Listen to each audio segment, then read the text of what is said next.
I'll never get tired of that view. You stood beside your mom's and Lizzie as the four of you watched the sun dip into the ocean somewhere far, far away. You like to imagine it cooling off in the water, resting itself before getting ready to shine brightly again tomorrow. That was a fun day. I didn't know they had magicians on the shopping street now. Neither did I. Oh no, we are so dull. Let's get out more. You didn't do real magic, Mom. How did you figure that one out? Duh. 'Cause I know that's not what real magic looks like. Oh, Lizzie dear, there's all kinds of magic in the world. Lizzie gave Mommy a suspicious look, but didn't dispute the claim. Well, we can't sit out here all night. Time to hurry home and get cooking. Who's helping with dinner? Lizzie immediately let out a groan.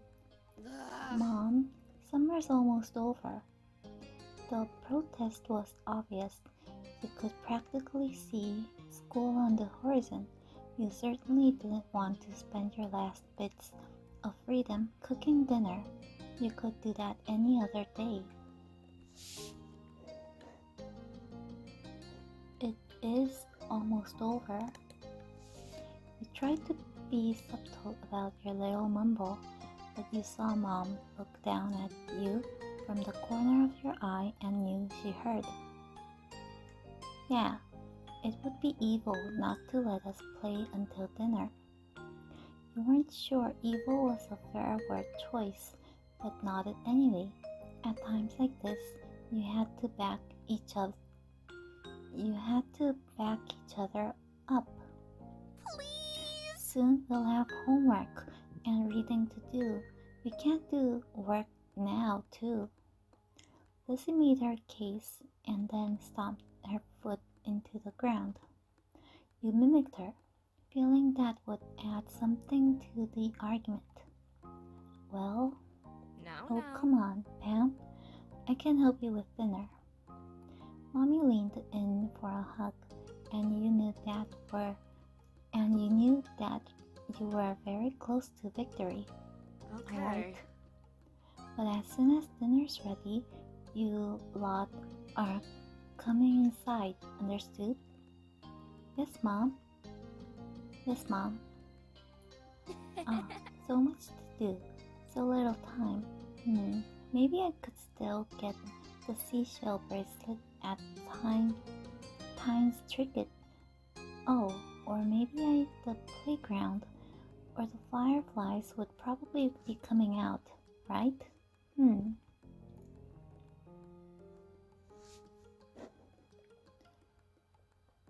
You silently make your own plans.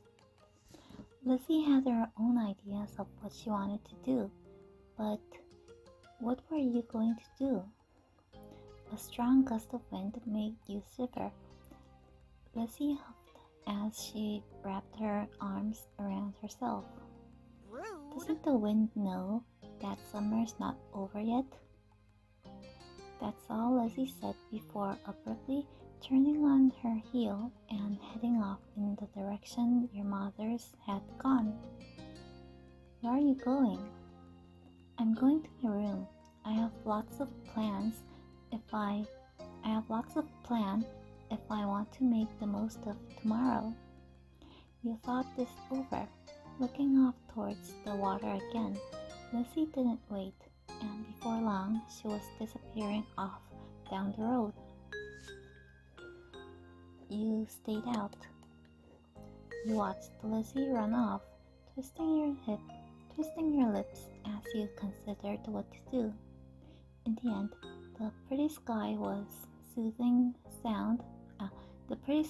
and the soothing sound of the wind's waves won out.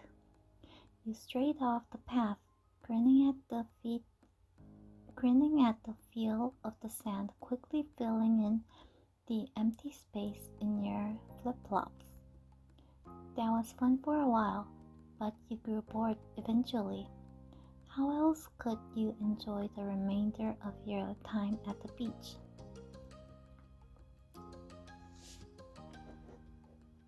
You looked for seashells. You walked to the shoreline, peering at any debris that washed up. Most of it was just seaweed, rocks, and trash, though now then you spot a seashell. You picked the ones that stood out to you until you had a nice little collection. It was a great evening, but soon enough you had your fill and were ready to join the rest of your family back home.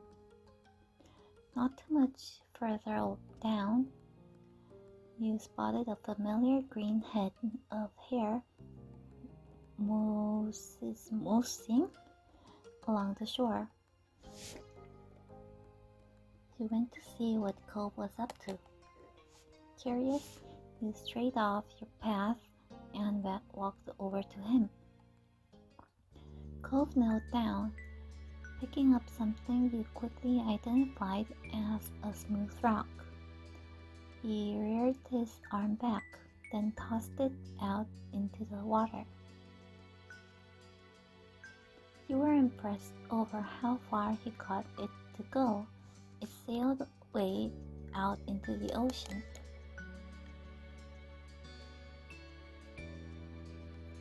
You looked for your own rock. Deciding to join Cove, you searched nearby for any rocks or shells that you could throw too. Cove jumped a little when he noticed you, and you gave a shrug and a smile, realizing you'd sort of forgotten to announce yourself. You found a shell that would suit your purpose, a smile growing as you tossed it as hard as you could. It landed with a wet-sounding thunk and a few feet away and slipped down into the water. When you looked over at Cove, he didn't seem to notice that his throw had been more impressive. Cove was looking down at his cast, scratching idly at the pink surface even though you were pretty sure he couldn't feel it. His brows were furrowed and there was a frown on his face. It's not fair. I've had to wear this cast for ages. I can't even swim.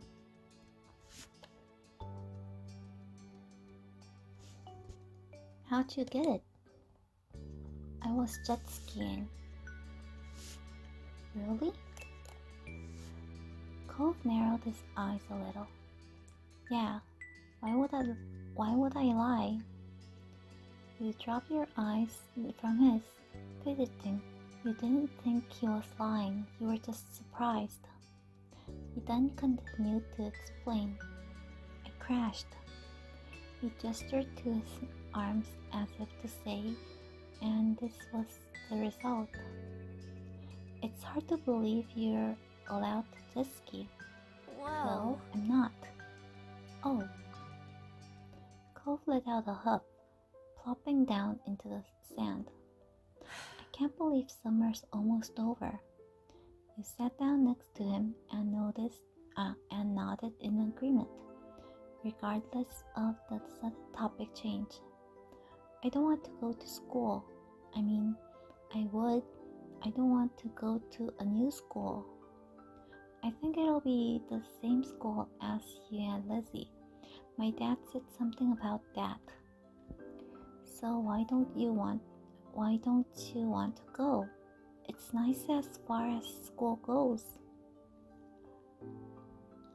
You'd only ever been to the one school, but you were sure that his old school couldn't have been that much better. Then again, he did have to make new friends and meet new teachers. It could be kind of scary. Cove shook his head, then wrapped his good arm around his knees as he drew them to his chest.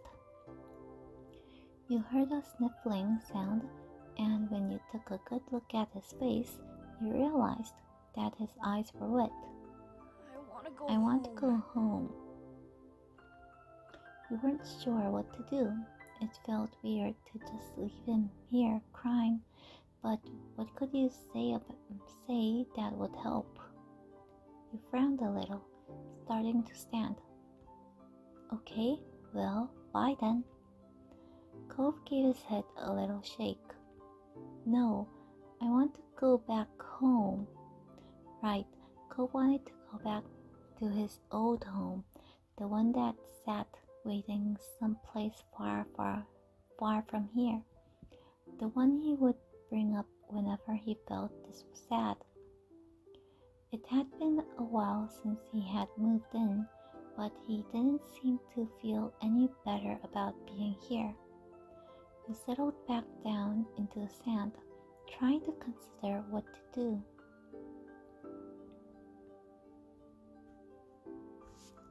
Do you hate it here? Cove's brow furrowed even more. Then he shook his head. You're not going to leave, right? You'll still be around. The question was a little surprising. Of course.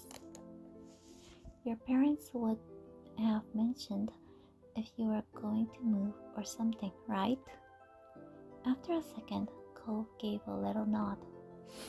Once I get my cast off, we could go swimming. You were fine with him changing the subject again. Okay.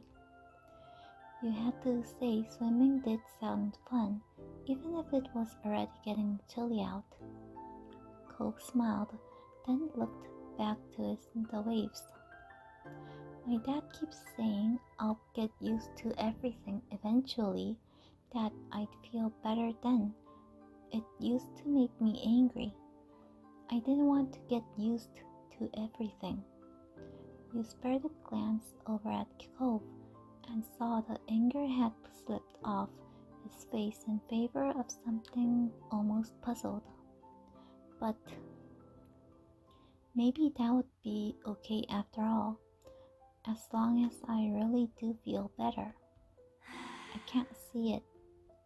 The two of you sat quietly, just taking in the sounds of the wave. Lost in thought, you started a bit when you heard a faint, familiar sound. The sound of your mom shouting your name. You looked over your shoulder, realizing it was probably time for dinner. Had you guys really been sitting out here that long? You stood and dusted the sand off yourself. My mom's calling. It's time for dinner. You should come.